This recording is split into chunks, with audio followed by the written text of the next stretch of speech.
Pernah kebayang nggak sebuah kemenangan militer yang tampak sempurna justru malah menjerumuskan kita ke dalam bencana yang jauh lebih besar? Nah, itulah yang disebut jebakan eskalasi Iran, dan kita akan membedahnya berdasarkan analisis selama 20 tahun dari Profesor Robert Pape.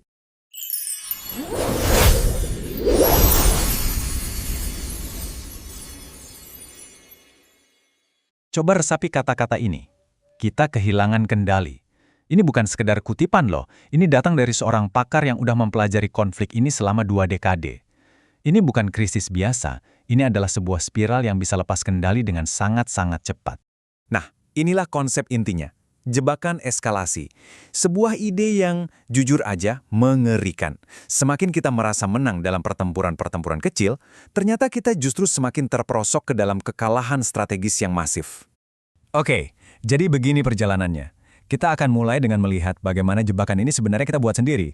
Lalu, kita masuk ke 3 tahap eskalasi. Sukses taktis di awal, yang kemudian memunculkan rezim yang lebih keras, sampai akhirnya menjadi ancaman di tanah air kita sendiri.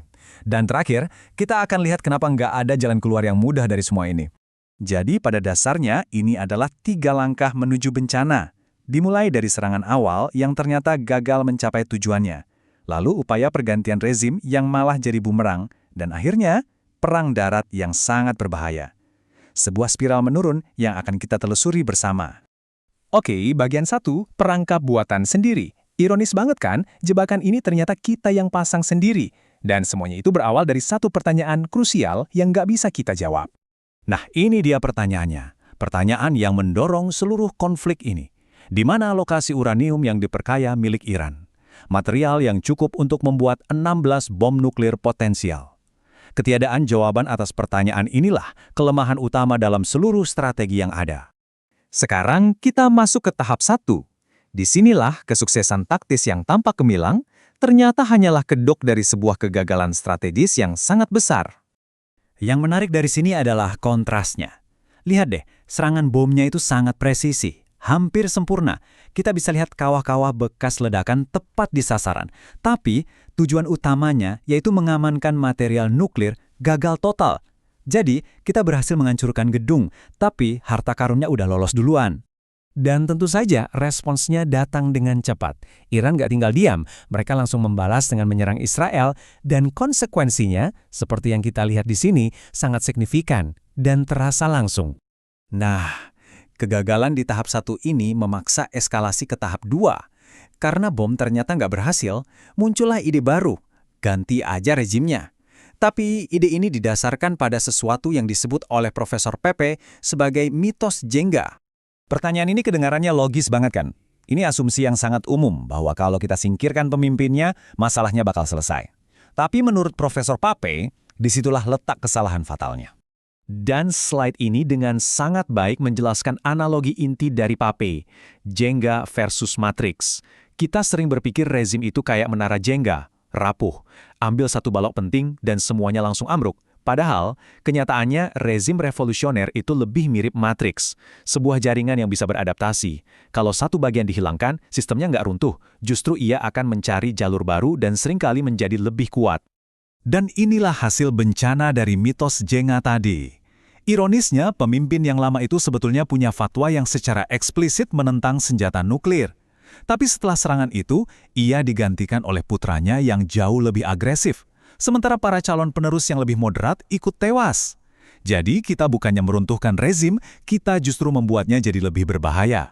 Di tahap 2, Iran mengubah taktiknya. Mereka melakukan apa yang disebut eskalasi horizontal. Jadi targetnya bukan lagi hanya Israel.